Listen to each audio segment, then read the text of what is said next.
अस्सलाम वालेकुम। Doctor Ashfaq London से आपके सामने हाजिर हूँ। जैसे कि आप सब लोग मुझे जानते हैं कि मैं इमरजेंसी मेडिसिन क्वालिफाइड कंसल्टेंट हूँ बरतानिया में। और अलोंग विद इमरजेंसी मेडिसिन मैंने एक्यूट मेडिसिन में और आजकल जेरियाट्रिक मेडिसिन में मैंने एज अ कंसल्टेंट काम किया। जेरियाट्रिक मेडिसिन जो है वो बूढ़े लोगों की मेडिसिन होती है। तो ये मेरा ब्रीफ इंट्रोडक्शन है जो मुझे नहीं जानते। तो आज का जो मेरा टॉपिक है वो है उमर शरीफ साहब। उमर शरीफ साहब की जो हेल्थ से रिलेटेड और उमर शरीफ साहब की जो डेथ हुई उसके हवाले से सबसे पहले तो मैं कॉन्डोलेंसेस, सिंसियर कॉन्डोलेंसेस हैं फैमिली के लिए, उनके फ्रेंड्स के लिए, और ना सिर्फ उनके लिए बल्कि हम जैसे लोगों के लिए कि हम सब ने उन्हें खोया है। हम सब ने उन्हें बचपन से पलते हुए बढ़ते हुए देखा है, जवानी से लेके बुढ़ापे तक, बल्कि इस उम्र तक उन्होंने हमें हँसाया। हर लम्हे पे उन्होंने हमें खुशियाँ फराहम की। तो हमें ऐसा ही लगता है कि जैसे वो हमारी फैमिली मेंबर थे और वो हमेशा ज़िंदा रहेंगे अपनी हँसी, अपने कहकों के लिए। उनकी बेशुमार वीडियोज़ हैं, उनकी बेशुमार ऐसे ऑडियोज़ हैं जो उन्हें कभी भी इस दुनिया से रुखसत नहीं होने देंगी। और हमें इस बात का पता है कि हर इंसान ने कभी ना कभी इस दुनिया से चले जाना है, तो हम कभी भी इसको लॉस नहीं कहेंगे। मैं नहीं कहूँगा कि ये सानिया हो गया और नुकसान हो गया। उमर शरीफ साहब ने एक बहुत बड़ी भरपूर ज़िंदगी गुजारी, दुनिया में नाम कमाया, शोहरत कमाई, पाकिस्तान का नाम ऊंचा किया, हज़ारों करोड़ों लोगों की दिल की धड़कन बने रहे। तो ये कामयाबी है, मैं नहीं कहूँगा कि ये कोई नुकसान है और ये एक सानिया है। तो हर इंसान ने एक दिन चले जाना है। तो इस तरह से वो आज वो इस दुनिया में नहीं है और हमें छोड़ के चले गए। अल्लाह ताला उन्हें जन्नतुल फिरदौस में जगह दे और उनकी फैमिली को सब्र दे, और हम सब लोगों को, चाहने वालों को, हमें चाहिए कि हम उन्हें हमेशा अपनी दुआओं में याद रखें, हर दुआ में याद रखें। और इस बात को यहाँ पे मैं रोकते हुए कहूँगा कि एक लेजेंड हमसे आज रुखसत हुआ। इसमें बहुत सारी बातें हैं जो मेडिकल के पहलू से मैं आज बात करूँगा। और चूंकि मैं एक एकेडमिक हूँ, एक टीचर हूँ और पाकिस्तान इमरजेंसी मेडिसिन एसोसिएशन का मैं फाउंडर भी हूँ, और बहुत सारी मैंने एकेडमिक एक्टिविटीज़ की। जब मैंने पाकिस्तान इमरजेंसी मेडिसिन लॉन्च की तो मुझे लगा कि पाकिस्तान में इमरजेंसी मेडिसिन का फुकदान है, वहाँ पे उस पर काम करना चाहिए।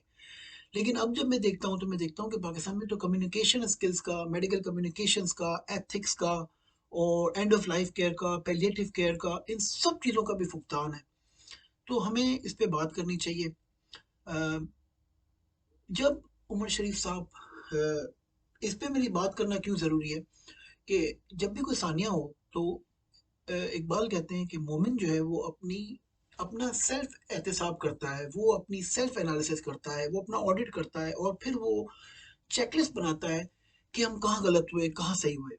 तो मोमिन का जो है ना ये शान है कि वो अपने साथ होने वाले अच्छे और बुरे दोनों वाकयात की वो एनालिसिस करता है।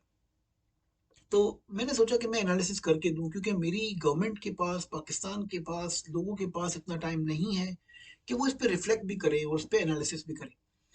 ये करीबन 10 या 12 सितंबर की बात थी जब पहली दफ़ा पब्लिकली लोगों को बताया गया कि उमर शरीफ साहब बीमार हैं। उसी दिन मैंने एक पोस्ट की अपने फेसबुक पे और पेमा के पेज पे कि हमें अब क्या करना चाहिए।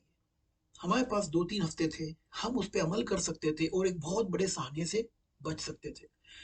अब मैं आपको बताता हूँ कि एनालिसिस मेरी ये है कि स्टेप वाइज में जाऊँगा कि कहाँ पे डॉक्टर्स फेल हुए, कहाँ पे आपका इदारा फेल हुआ, कहाँ पे आपकी सिंध गवर्नमेंट फेल हुई, कहाँ पे अमेरिकन डॉक्टर्स फेल हुए, और क्या ऐसा हुआ और ऐसा क्या डिफरेंट करते जो कि आज सिचुएशन डिफरेंट होती, कहाँ पे मीडिया ने रोल प्ले किया, कहाँ पे फैमिली ने रोल प्ले किया। ये एक डिटेल एनालिसिस है। मेरे ख्याल से इससे पहले ना किसी ने पहले किया है ये, ना इससे बाद में। तो बहुत सारे लोग अब इस बात को अप्रिशिएट कर रहे हैं जो मेरी फेसबुक फ्रेंड लिस्ट में है। आज मैं देख रहा हूँ कि उसका एक फ़ायदा मुझे हुआ कि जो 2 हफ्ते पहले मैंने पोस्ट डाली थी, उसका रिजल्ट ये हुआ कि आज लोग पैलिएटिव केयर की बात कर रहे हैं। इससे पहले लोग पाकिस्तान में पैलिएटिव केयर की, एंड ऑफ लाइफ केयर की बात नहीं कर रहे थे। तो आइए मैं एनालिसिस करता हूँ कि हम लोग कहाँ गलत हुए और किस इसको आगे कैसे बचाया जा सकता है।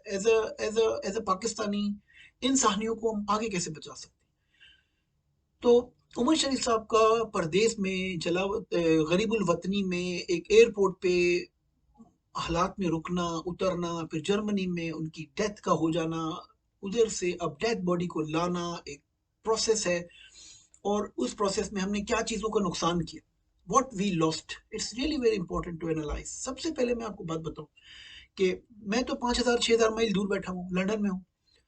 कैसे ऐसे हुआ कि मैंने दूर बैठ के सिर्फ पिक्चर्स देख के 4-5 चीज़ों के जो मुझे इन्फॉर्मेशन मिली उसकी बेस पे मैंने ये पब्लिकली कहा। हालाँकि पता है कि पब्लिकली पोस्ट डालना डॉक्टर्स के लिए बड़ा मुश्किल होता है, स्पेशली जो बर्तानिया में काम करते हैं, क्योंकि हम पे बहुत सारी प्रॉब्लम्स आ सकती हैं। अनटिल अनलेस कोई बहुत कॉन्फिडेंट हो, वही पोस्ट डालेगा। इससे पहले आप देखिए, मुझसे पहले किसी ने ये पोस्ट नहीं डाली।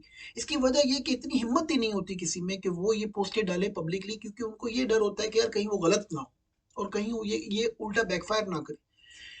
तो वही ये पोस्ट पब्लिकली डालेगा जिसको 100% श्योर होगा कि वो क्या बात कर रहा है। मैंने ये पोस्ट 2-3 हफ्ते पहले ही डाल दी थी, 10-12 सितंबर को। अगर आप मेरी प्रोफाइल पे जाएँ कि इट्स अ रॉन्ग डिसीजन।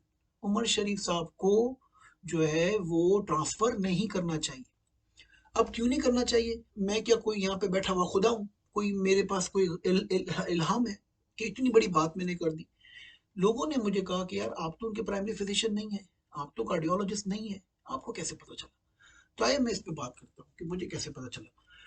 तो ज़रा मैं आपको बताऊँ कि जब उमर शरीफ साहब की जो मुझे हिस्ट्री पता चली, जो मीडिया से पता चली, जो उनकी फैमिली से पता चली, तो उसमें मैं सबसे पहले आपको बताता हूँ कि इस सारे क्राइसिस को एक डॉक्टर रोक सकता था, जो इनका प्राइमरी फिजिशियन था, जो पाकिस्तान में उनका काम कर रहा था। अगर डॉक्टर इतना काबिल नहीं था, तो हॉस्पिटल की इंतजामिया में ऐसा इदारा होना चाहिए था जो इस प्रोसेस को एड्रेस करता। ये बड़ा कॉमन सिनारियो है कि जब भी कोई हाई फाई पर्सनैलिटी आती है या कोई सेलिब्रिटी आता है या कोई किंग है या कोई पॉलिटिकल फिगर है या कोई आर्मी चीफ है, अगर वो बीमार हो जाते हैं तो एकदम से पाकिस्तान में और मिडल ईस्टर्न कंट्रीज में लोगों में खलबली मच जाती है और वो लोग पागल हो जाते हैं, प्राइवेट जेट्स लेते हैं, इधर उधर उड़ते हैं। जबकि बरतानिया में ऐसा नहीं है। हमारे पास बरतानिया में बेशुमार सेलिब्रिटीज, हॉलीवुड के एक्टर्स वो भी आते हैं, और मेरा खुद का अपना एक्सपीरियंस है, और हम उनको राइट गाइडेंस देते हैं और वो हमें कहते हैं कि यार अगर मैं अभी प्लेन लूँ और अभी मैं अपनी फैमिली के इस मेंबर को शिफ्ट करूँ, तो हम उनको यही कहते हैं कि इसका कोई फ़ायदा नहीं होगा। उनके पास बिलियंस पाउंड होते हैं, लेकिन वो हमारी बात सुनते हैं, और जब उनको पता चल जाता है कि इस पूरी एक्सरसाइज का कोई फ़ायदा नहीं है और अगर वो फोर्स भी करें तो हम नहीं करने देते। As soon as the patient loses the capacity we become their advocate, और हम उस पेशेंट के लिए एक बेस्ट इंटरेस्ट में काम करते हैं कि अब हम इसको नहीं जाने देंगे, तुम चाहे नेक्स्ट ऑफ किन हो या कुछ भी हो। The patient loses the capacity, he can not make a decision, I am his guardian now, I am his advocate. तो हम पेशेंट को उस प्रोसेस से बचाते हैं। पाकिस्तान में भी ऐसा ही होना चाहिए था। अगर आप उमर शरीफ साहब की जो बात मुझे पता चली, he was and stage renal failure, उनकी किडनी फेलियर थी, उनको डायलिसिस होते थे, उनका ब्लड प्रेशर ड्रॉप हो जाता था। यानी एक सिस्टम तो ये हो गया। दूसरा, he was wheelchair bound और bed bound most of the time. अगर आपने इनको वीडियोस में देखा हो तो वो व्हील चेयर बाउंड थे, वो बेड बाउंड थे। तो यूके में हम यूज करते हैं clinical frailty score, CFS score. वो बड़ा इंपॉर्टेंट टूल है कि किस पेशेंट को हम ये किस हद तक जा सकते हैं। लुकिंग एट उमर शरीफ साहब, जो मैंने उनकी वीडियोस देखी उससे वो सीएफएस स्कोर 6-7 पे ऑलरेडी फॉल कर रहे थे। क्योंकि में हम कोई ऐसी इंटरवेंशन उन पेशेंट्स में नहीं करते कि जो इतने फ्रेल होते हैं। फिर जो मुझे मीडिया से बात पता चली कि ही लॉस्ट हिज मेमोरी, उनको डिमेंशिया हो गया या उनको डिलीरियम हुआ। तो इट्स अनदर फैक्टर कि अगर कोई पेशेंट है उसकी मेमोरी लॉस हो गई है तो उसका ब्रेन सिस्टम भी जो है वो काम करना छोड़ गया। फिर अगर आप उनको देखें तो वो ग्रॉसली स्वोलन थे, वो एडिमेटस थे, चारों तरफ वो स्वेलिंग थी उनको। तो मोस्ट लाइकली किडनी फेलियर की वजह से भी हो, लेकिन मुझे पता है कि वो बताया गया कि वो हार्ट की भी पेशेंट थे, उनको माइट्रल रिगर्जिटेशन भी थी, वैल्वुलर डिफेक्ट भी थे। अब इस पेशेंट को, जिसके साथ इतने सारे प्रॉब्लम है, मैं समझता हूँ कि इनको कंफर्ट केयर देनी चाहिए थी, जिसको यूके में हम पैलिएटिव केयर कहते हैं। डॉक्टर्स बैठते, डिसीजन लेते, कि फैमिली को बताते कि भाई ये प्रॉब्लम्स हैं और this patient can not survive. It was very easy, it was not a difficult decision. When a person who is sitting 10,000 miles UK में बैठ के वो ये बात कर सकता है, तो मैं समझता हूँ कि कॉमन टीम जो वहाँ पे बैठी है वो भी ये डिसीजन ले सकती थी। मुझे नहीं पता कि वो किस अस्पताल में थे और कौन उनका फिजिशियन था, आई रियली डोंट केयर। मुझे ये बात है कि हमारा लेजेंड जो है वो सफर किया, उसने दर दर भागा, उसको एक फॉल्स उम्मीद दी गई, उसकी फैमिली को एक फॉल्स उम्मीद दी गई, और वो परदेश में जिंदगी के लुक में ढूंढता ढूंढता जिंदगी की जंग हार गया। ये नहीं होना चाहिए था।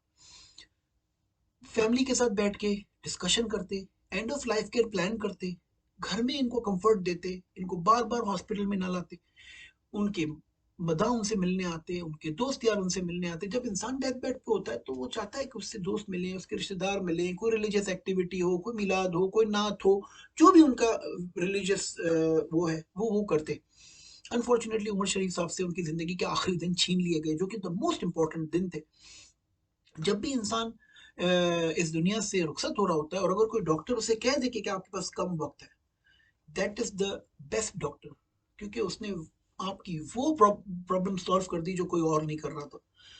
उसने आपको मौका दे दिया, तौबा का मौका दे दिया, उसने आपको अपनी विल लिखने का मौका दे दिया, property sort out, finance sort out, सारी चीजें उसने सॉर्ट आउट करने का आपको एक मौका दे दिया कि भाई अब आप सारी चीजें ये सॉर्ट आउट करें। अनफॉर्चुनेटली ऐसा नहीं हुआ और उमर शरीफ साहब जो है वो, पता नहीं किसने इनको कह दिया माइट्रल क्लिप लगाने से चीज ठीक हो जाएगी। मैं कहता हूं कि लुकिंग एट हिम, कोई भी इंटरवेंशन करना उनके लिए नुकसानदेह था। अब तो बहुत सारे लोग कह रहे हैं, लेकिन 2 हफ्ते पहले ये बात कहना मुश्किल थी जब मैंने कही। अब तो ये डॉक्टर का फेलियर था, डॉक्टर नहीं उसको फेल कर सके, उसको कर सके। फिर एक और चीज मैं आपको बताऊं जो कि हॉस्पिटल इंतजामिया से हुई, एंड आई एम 100% श्योर कि अगर मैं मेरे वालिद के साथ ये होता तो मैं उस हॉस्पिटल को सू भी करता, जो भी हॉस्पिटल था, कि उनकी नाजेबा वीडियोस लीक हुई। वो बंदा बेचारा अपने आखिरी लम्हात में, एक सेलिब्रिटी है, उसकी डेथ बेड से वीडियोस रिलीज हो रही है, उसकी बेगम उसकी मस्ती कर रही है, और पता नहीं लोग उन लाइक्स और कमेंट्स के लिए उनकी वीडियोस इधर उधर वायरल कर रहे हैं। ये बड़ा आसान था, एक छोटा सा सिक्योरिटी गार्ड उनके कमरे के बाहर खड़ा किया जाता, हर मिलने जाने वाले से कहते कि भाई आप अपनी पिक्चर्स फोटो इधर रख दें, और अगर आपने पिक्चर ही लेनी है तो एक मेडिकल फोटोग्राफर हायर कर लेते जो सिर्फ पिक्चर ले सकता था उनके साथ। बल्कि ये भी अलाउड नहीं है, मैं नहीं कहूंगा, लेकिन कोई ऐसे लोग हैं जो चाहते हैं कि, मैं नहीं समझता कि डेथ बेड से किसी की भी जो है वो वीडियोस रिलीज की जानी चाहिए थी। लोगों ने की और इसमें इंतजामिया का फेलियर था। हमारे पास सेलिब्रिटीज आते हैं तो आपको पता है लिमिटेड स्टाफ उनके पास जाता है और खास सीनियर लोग जाते हैं, और बड़ी रिस्ट्रिक्शंस होती हैं, आप उनके साथ वीडियोस पिक्चर्स वायरल नहीं कर सकते, उनकी फेम को आप अपनी फेम के साथ यूज नहीं कर सकते। तो मैं समझता हूँ कि जो भी ये हॉस्पिटल थी उनका फर्ज बनता है कि वो इस पे ऑडिट करे और देखे कि कौन उस वक्त था और क्यों उन्होंने ऐसा नहीं होने दिया, और अगर ऐसा नहीं होने दिया तो आगे के लिए वो उस चीज को स्टॉप करे। तो ये था हॉस्पिटल का फेलियर, डॉक्टर्स का फेलियर। अब आ जाए मीडिया का फेलियर। मीडिया जो पाकिस्तान में है, मैं समझता हूँ कि एक बहुत ही बुरा रोल आजकल वो प्ले कर रहे हैं। उन लोगों में कोई, सबसे पहली बात तो ये कि कोई एजुकेशन प्रोग्राम नहीं है। ये पैलिएटिव केयर पे एजुकेशन प्रोग्राम लाया जा सकता है, सुबह इतने बेहुदा मॉर्निंग शोज जो चल रहे हैं उसमें स्पेशलिस्ट को लाएं, एजुकेट करें लोगों को कि एंड ऑफ लाइफ केयर क्या है, पैलिएटिव केयर क्या है, फ्रेलिटी क्या है, क्या डिसीजन लिए जाते हैं बाहर की दुनिया में। तो उनको तो बुलाना बेकार है, उनको तो लाते नहीं है। मस्करों को ला के आप बिठा के सारा सारा दिन आवाम का टाइम जाया करते हैं। फिर मैं कहता हूँ कि यहाँ पे वसीम बदामी साहब, मेरी बड़ी इज्जत है उनके लिए, मैं बहुत बचपन से उनको सुनता आया, मतलब छोटे थे, टीन एज में, वो भी यंग है। He is an honest journalist. और जब ही सबसे बड़ा प्रॉब्लम आता है कि जब ऑनेस्ट जर्नलिस्ट जो है ना वो इन्वॉल्व हो जाए। देखिए ऑनेस्ट जर्नलिस्ट क्या है, आपको पता है कि एक बड़ी मशहूर कहावत है कि वो झूठ जिसको इंसान सच समझ के बोले वो सबसे ज्यादा खतरनाक है। वसीम बदामी साहब ने जो भी किया वो गुडविल में किया। वो समझ रहे हैं कि वो सच बोल रहे हैं, लेकिन जो उन्हें बताया गया था वो सच नहीं था। उनको ये बताया कि माइट्रल क्लिप लग जाएगा तो मशरी साहब बच जाएंगे। अब उन्होंने आगे ये बात फैला दी, वीडियो अपलोड कर दी, which was a very very wrong thing, नहीं करनी चाहिए थी। लेकिन चूंकि उनकी लिमिटेड नॉलेज थी उसके हिसाब से उन्होंने कर दी, गुडविल में की, नियत अल्लाह ताला जानता है, उसका सिला उन्हें वही देंगे। लेकिन मैं समझता हूँ यहाँ पे मीडिया ने रोल प्ले अच्छा नहीं किया। तीसरा जो फैक्टर था, फैमिली मेंबर्स। फैमिली मेंबर्स कौन है, उनको आप बैठ के बात करें, उनको समझाएं। उनको मेरे ख्याल से पता नहीं समझाया गया या नहीं समझाया गया, अलबत्ता एनीवे जो भी हुआ, हमारे पास जब इस तरह के पेशेंट आते हैं जो अपने माँ बाप को बहुत बहुत ज्यादा तक, अब मैं डिटेल्स नहीं बता सकता, कभी कभी इस तरह का एक आध सिनारियो हमारे साथ भी हुआ है कि एक बेटा है वो माँ के साथ चिपका हुआ है, वो फ्रेल है लेकिन वो कह रहा है इसको बचाओ, ये करो ये करो ये करो ये करो। हम हैरान हो गए कि यार इतना, मतलब वो आगे तक गया है और इतनी उसने कंप्लेनें डाल दी हैं, इतना कुछ। बाद में पता चला कि इनहेरिटेंस का मसला था और कोई प्रॉपर्टी का मसला था। तो बाज़ दफ़ा हमें ये भी देखना चाहिए कि कोई फैमिली का हिडन एजेंडा तो नहीं है, जो कि केसेस में हो सकता है। मैं नहीं कह रहा कि उमर शरीफ साहब के केस में ऐसा होगा, क्योंकि पाकिस्तान में अभी लोग इतने एजुकेटेड नहीं है। तो हिडन एजेंडा को भी आपने एड्रेस करना है। तो आई थिंक ये फैमिली के साथ बात नहीं हुई। जो इनका प्राइमरी फिजिशियन था वो 1 साल पहले ही चीज़ों को हैंडल करता, एडवांस डायरेक्टिव्स बनाता, विल्स बनवाता, लॉयर से उनकी बात कराता, उनकी प्रॉपर्टीज के मैटर्स को डिस्कस करता। लेकिन अनफॉर्चुनेटली मैं नहीं समझता कि पाकिस्तान में ऐसा होता है। चौथा जो सबसे बड़ा फैक्टर है, मैं कहता हूं कि अगर आपके पास ये सारे फिल्टर्स नहीं है, अगर आपका हॉस्पिटल नाकाम हो गया, अगर आपकी फिजिशियन नाकाम हो गया, फैमिली नाकाम हो गई, मीडिया नाकाम हो गया, तो लास्ट फिल्टर भी एक होना चाहिए पाकिस्तान में। मैं समझता हूँ कि ये सिचुएशन आगे आएंगी। मजीद आपके पास डॉक्टर अब्दुल कदीर खान आजकल बीमार है, आपके प्राइम मिनिस्टर्स बीमार हो सकते हैं, आपके आर्मी चीफ बीमार हो सकते हैं। तो क्या हम इसी तरह 100 करोड़ रुपए लगा देंगे और अपने लेजेंड्स को हवाओं में उड़ता फिरता छोड़ेंगे? तो हमारे पास कोई पॉलिसी होनी चाहिए। चौथा फिल्टर जो है, अगर ये सारे फिल्टर जब फेल हो जाते हैं, तो मैं कहता हूँ कि the last filter is provincial level पे कोई ऐसा सीनियर फिजिशियन हो जिसको गवर्नमेंट अपॉइंट करे, जिसका काम हो कि वो palliative care, end of life care और ये सारी चीजें उस प्रोविंस में पढ़ाए, हॉस्पिटल्स में जाए, मैंडेटरी टीचिंग्स करे, और जब गवर्नमेंट को जरूरत पड़े he should be the authority. सारा केस उसके पास आए, वो डिस्कस करे, वो अपनी इंटरनेशनल कोलीग से हेल्प ले, खुद डिस्कस करे, एक कंसेंसस बनाए और फिर कहे कि भाई, I know you guys want, I know you love him, but the outcome will not be different. That's why government is not happy to support this decision in the best interest of the patient. तो ये कर देते, ये भी नहीं हुआ। तो अभी भी वक्त है, आप ऐसा कोई बंदा अपॉइंट कर लें। सिंध गवर्नमेंट अगर ये अपॉइंट कर लेती तो आई थिंक कि 100 करोड़ रुपए के नुकसान से आप बच जाते। 44 करोड़ रुपए आपने सिर्फ एयर एम्बुलेंस को दिए। अब वहां से लाने की क्या इश्यूज होंगे, फिर वहां पे जो फैसिलिटीज आपने बुक की उनका क्या होगा? तो ये आप बचा सकते थे। अगर इस फिजिशियन को आप 10 लाख रुपए महाना भी तनख्वाह दें, तो भी आप यकीन करें कि इट्स अ वर्थ, क्योंकि पूरे प्रोविंस में अगर कभी कोई ऐसा वीआईपी या इस तरह का इशू आता है, तो ये फिजिशियन आपको चाहिए होगा, क्योंकि आपका सिस्टम नहीं प्रोटेक्ट कर रहा। आपको एक फिजिशियन चाहिए होगा जो ये सारी चीजों को एनालाइज करे, और गवर्नमेंट अप्रूव्ड बंदा हो, बहुत ही कॉम्पिटेंट हो, कॉन्फिडेंट हो, जिसकी 360 डिग्री वर्जन हो, विजन हो, उसने हर हॉस्पिटल स्पेशलिटी में काम किया हो, इंटरनेशनल एक्सपोजर हो, उसको सारे पाथवेज पता हो कि क्या end of life care pathway different countries में फॉलो होते हैं, और फिर वो एक जामे पॉलिसी बना के दे। ये भी वर्थ करेगा कि अगर आप उसको 10 लाख रुपए भी दें, साल में अगर वो एक भी केस बचा लेता है, तो आपको वो अरबों रुपयों से बचा ले। ये 100 करोड़ रुपया अगर कोई मुझे देता, तो मैं कराची से लेके हैदराबाद तक, सिंध तक, कम से कम 50 में ट्रॉमा यूनिट्स बना के देता। और मैं ये पब्लिकली कह रहा हूँ, I can do that, we could have done it. तो ये 100 करोड़ रुपए हम यूज कर सकते थे, वैक्सीन लगा सकते थे लोगों को, ना जाने क्या क्या कुछ कर सकते थे। लेकिन इसका मकसद ये नहीं है कि मैं कह रहा था कि उमर शरीफ साहब पे इन्वेस्ट नहीं करना चाहिए था। उमर शरीफ साहब की अगर कोई रिवर्सिबल कंडीशन थी, तो 100 करोड़ क्या, 500 करोड़ आप खर्च करें, अगर रिवर्सिबल कंडीशन हो। वो कंडीशन रिवर्सिबल नहीं थी। तो ये मैंने कहा कि स्टेट का आपका फेलियर हुआ। अब आने वाले वक्तों में हमें क्या करना चाहिए? मैं समझता हूँ कि उमर शरीफ से साहब के पूरे केस को एक एक टेस्ट केस बना दिया जाए, एक गाइडलाइन के नाम पे सेट कर दिया जाए। जैसे बर्तानिया में क्या होता है कि कोई एक केस था, 12-13 साल की लड़की को किसी ने कॉन्ट्रासेप्शन एडवाइस कर दी, और फिर उसने केस लड़ा और वो जीत गई, और उस वक्त उस केस को लॉ बना दिया गया, गिलिक कॉम्पिटेंसी के नाम से, फ्रेजर कॉम्पिटेंसी के नाम से। इस तरह यूके में है कि अगर कोई इस तरह का इशू उठ जाता है, जिसमें पेरेंट्स, फैमिली और सारा नेशन वाइड लेवल पे बात चली जाती है, तो फिर इंडिविजुअल बॉडी उसको बैठ के एनालाइज करती है। मैं समझता हूँ कि उमर शरीफ साहब के केस को आप एनालाइज करें, पूरे डॉक्यूमेंट्स इनके उठाएं, जिस हॉस्पिटल में वो दाखिल थे पूरी फाइल उठाएं, 1 to 1 एनालिसिस करें कि कहाँ कहानी गलत हुई, किस जगह पे फिजिशियन को इंटरवीन करना चाहिए था, किस जगह पे जो है वो हमें फॉरन हेल्प लेनी चाहिए थी, किस जगह पे हमें स्पेशलिस्ट को इनपुट करना चाहिए था, किस जगह पे हमें end of life care discuss करनी चाहिए थी। पूरे टेस्ट केस को बना के एक गाइडलाइन बना दे, इनको उमर शरीफ नाम के, इनके नाम से आप उस गाइडलाइन को पब्लिश कर दें नेशनल लेवल पे। तो कम से कम जो 100 करोड़ पे आपका खर्च हुआ, जिस लेवल पे हमारे लेजेंड इस दुनिया से गए, ना उनको वहां पे कोई इनके दोस्त हैं, ना रिश्तेदार हैं, ना अहबाब हैं। सोचिए अगर उनका यही विसाल यहाँ पे होता, तो हजारों लाखों लोग जाते, नमाज जनाजा होती, स्टेडियम भरते, लोग अपना ग्रीफ जो है वो शेयर करते, फैमिली हेल्प करती। अब लोग कहते हैं कि नहीं, ज़िंदगी देने वाली ज़ात अल्लाह की है, डॉक्टरों ने to be on safe side ये काम किया ताकि फैमिली फैमिली ब्लेम ना करे।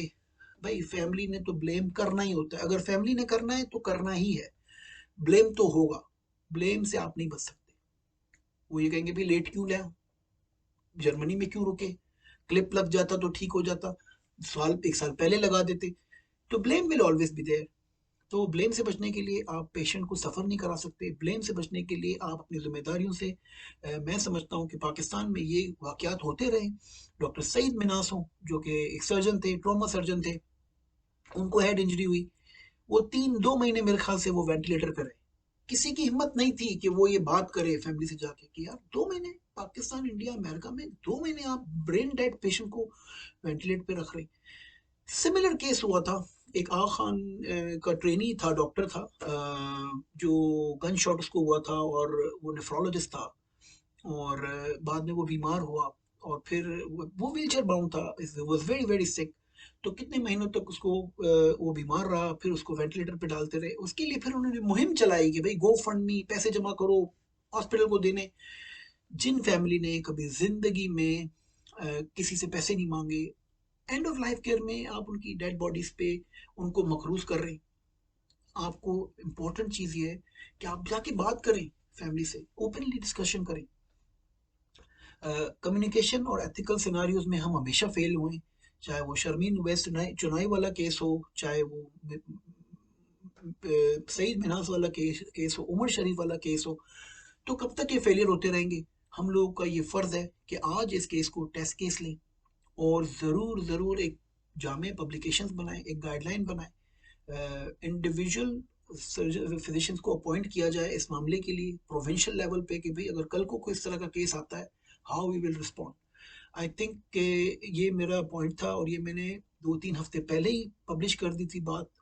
और इस वीडियो को आप शेयर करें ज़्यादा से ज़्यादा, ताकि पाकिस्तान में palliative care, end of life care और फ्रेलिटी, इन सब चीज़ों का कॉन्सेप्ट हो, फैमिली में एक्सेप्टेंस हो।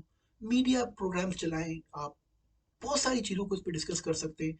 अगर कोई मीडिया आउटलेट हमें लाना चाहता है अपनी इस मुहिम में, we will be more than happy to join. अल्लाह ताला उमर शरीफ साहब को जन्नतुल फिरदौस में जगह दे, और हम सब लोगों को उनके लिए दुआ खैर के लिए तौफीक दे, और हमें इस टेस्ट केस से सीखने की तौफीक अता फरमाए। वाखिर दावाना अल्हम्दुलिल्लाह रब्बिल आलमीन। इंशाल्लाह आप लोगों से बात होती रहेगी, और आप लोग जो है वो पेमा के पेज को सब्सक्राइब करें, हमारे यूट्यूब चैनल को सब्सक्राइब करें, हमसे कनेक्टेड रहें। हम इस तरह की वीडियोस लाते रहेंगे। जज़ाकल्लाह, thank you very much doctor Ashfaq.